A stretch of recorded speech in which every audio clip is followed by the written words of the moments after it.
Hoje é dia de história. No vídeo de hoje vamos falar sobre o feudalismo.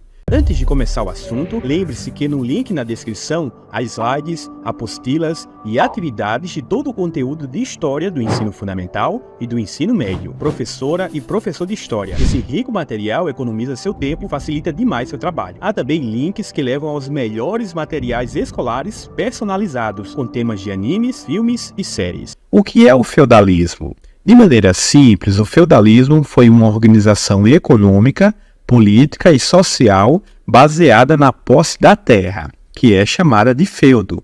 É daí que veio o nome feudalismo. Essa prática predominou na Europa durante a Idade Média. Origem do feudalismo. Nos primeiros séculos depois de Cristo, Roma era o maior império do mundo e seu território cobria muitos continentes, em especial a Europa. A maioria das pessoas em Roma vivia na cidade, e grande parte levava uma boa vida. Com o tempo, Roma entrou em crise e começou a cobrar muitos impostos à população. Além disso, muitos povos germânicos começaram a invadir e saquear toda a Europa. Viver ali era ruim economicamente e muito perigoso. Por isso, grande parte das pessoas da Europa fugiram de suas cidades para o campo. Esse episódio ficou conhecido como Êxodo Urbano. Êxodo significa saída e urbano quer dizer cidade. As pessoas que foram para o campo precisavam de um lugar para morar e de um trabalho. O trabalho no campo é diferente do trabalho na cidade. O trabalho no campo está relacionado à agricultura, ou seja, o cultivo da terra, a plantação, a colheita e também o cuidado com os animais. Já havia grandes proprietários de terra morando no campo antes das pessoas da cidade chegarem. Assim, esses grandes proprietários de terras ofereceram moradia e trabalho para as pessoas que vieram da cidade, em troca dos serviços relacionados à terra. Então, essas pessoas das cidades passaram a ser servas dos proprietários de terra, pois dependiam deles para ter onde morar e ter um trabalho. O feudo. O feudo era uma propriedade de terra. O dono de um feudo era chamado de senhor feudal. As pessoas comuns, como os servos, não podiam ter feudos, apenas os nobres podiam ter. Para o nobre adquirir um feudo, havia uma relação de suzerania e vassalagem. O suzerano era o nobre que doava parte de sua terra, ou seja, ele doava o feudo. O vassalo era o nobre que recebia o feudo. Então vamos lembrar. Suzerano é o nobre que doa. Vassalo é o nobre que recebe. Recebe, é o vassalo do mundo, graças a Deus! Para afirmar essa doação e o recebimento de terras, havia um contrato em forma de ritual que envolvia dois atos. O primeiro ato era a homenagem. O vassalo, que é o nobre que recebia as terras, jurava fidelidade ao suzerano. O segundo ato era a investidura. O suzerano, que é o nobre que doa as terras, deveria entregar o feudo para o vassalo. Tanto o suzerano quanto o vassalo deveriam realizar algumas coisas para firmar esse ato de fidelidade.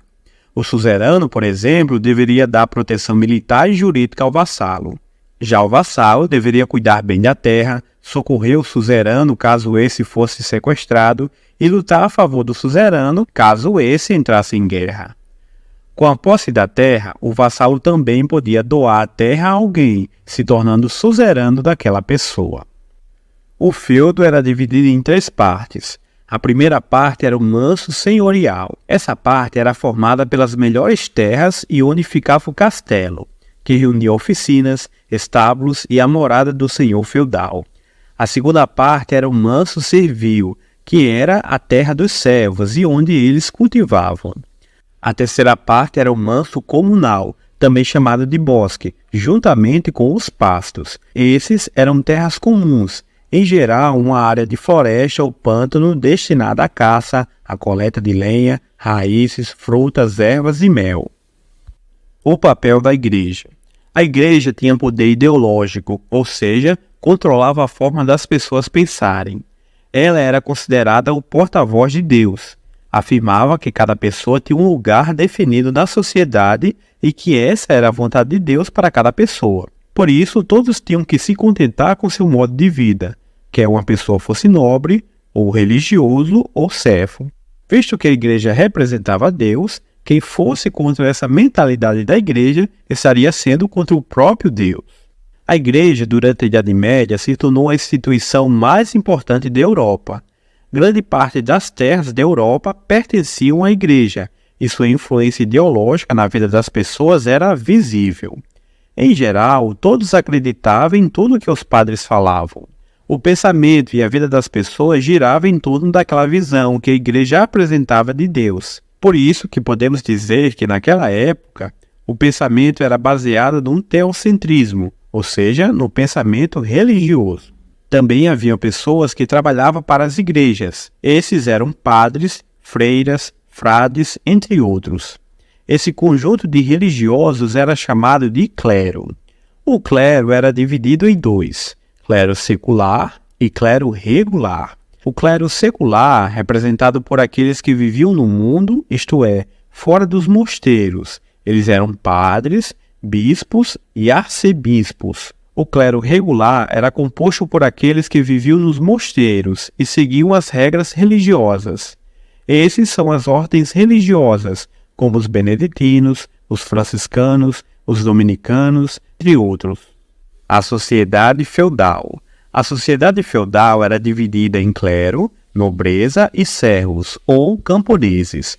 O clero eram os membros da igreja, possuíam terras, poder político e poder ideológico, pois afirmavam ter a preocupação de salvar as almas das pessoas. Eles eram conhecidos como oratores, ou seja, os que oram ou rezam.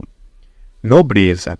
A nobreza era formada por reis, condes, marqueses, duques e barões.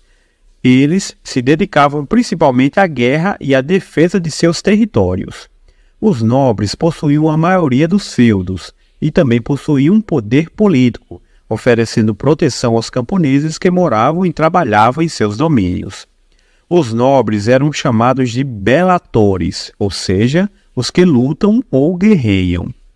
Os servos, também chamados de camponeses, eram pessoas que não tinham terras nem poder político. Eram obrigados a pagar impostos sustentando os dois grupos, tanto a nobreza como a igreja. Eles eram conhecidos como laboratores, ou seja, os que labutam ou os que trabalham. A sociedade feudal era estamental. Isso quer dizer que a posição de cada pessoa era definida pelo nascimento. Por exemplo, se uma pessoa fosse filho de um nobre, essa pessoa seria rica e teria a mesma posição dos pais pelo resto da vida, ou seja, ela seria um nobre também.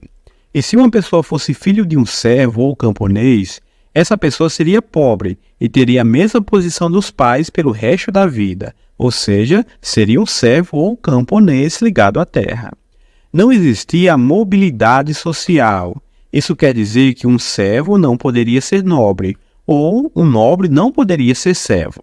Só se o nobre tivesse maluco de abandonar toda a sua riqueza e ficasse pobre querendo trabalhar no campo. Lembre-se que no link na descrição há slides, apostilas e atividades de todo o conteúdo de História do Ensino Fundamental e do Ensino Médio. Professora e professor de História. Esse rico material economiza seu tempo e facilita demais seu trabalho. Há também links que levam aos melhores materiais escolares personalizados, com temas de animes, filmes e séries.